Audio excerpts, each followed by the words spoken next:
If you have ever hollered at a person you do not know on the streets with flirtatious or sexual comments, then you are a catcaller and you are not appreciated. On today's Unapologetic, we will be pointing out what this cesspool of sexual harassment looks and feels like.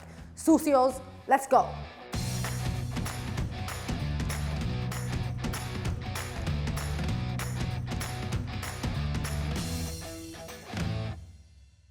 "65% of women get harassed on the streets every single day in the U.S. This form of prosecution comes in various ways, from whistling and vulgar comments to unwanted touching and stalking and plenty more in between.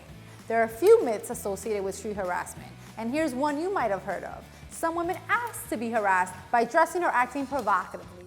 Pero qué? This is an attempt to shift the blame from the victim, which is neither acceptable nor accurate. Women do not ask to be hissed at like animals or tapped on the ass, regardless of where we're at, what time it is, or what we are wearing.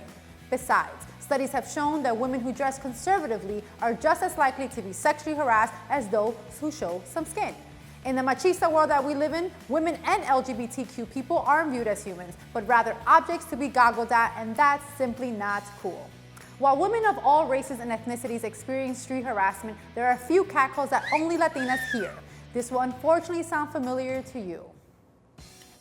Non-Spanish speakers throwing in the two words they know in Espanol to get your attention, like, raise your hand if you've heard this. "You want to go out with me, mommy?" Or "Hola, mamacita bonita, do you have a boyfriend?" None of your f***ing business. Then there's the comparison to the famous Latina, "Yo, Jennifer, how you doing?"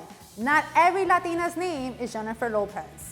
Listen here, sucios, it's not okay to catcall us, and sprinkling your harassment with racialized remarks makes it so much worse. Don't do it, ever.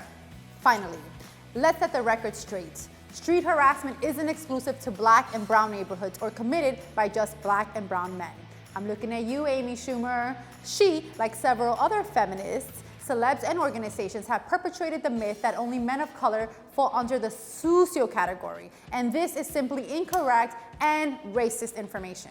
Street harassment takes place in Beverly Hills and East LA, in the Hamptons, and in the Bronx. Even more, stats from all over the world show the breaking numbers of women who report street harassment from men of their race, religion, and culture. We're talking from the US and Europe to South America to the Middle East. As someone who regularly hears catcalls, trust me when I tell you that my harassers aren't all men with melanin, regardless of the racist nonsense Schumer spews. And so ladies, take no shit from these vultures, okay? If you feel uncomfortable but safe, unapologetically speak up and make your voice heard. Until next time, bye-bye.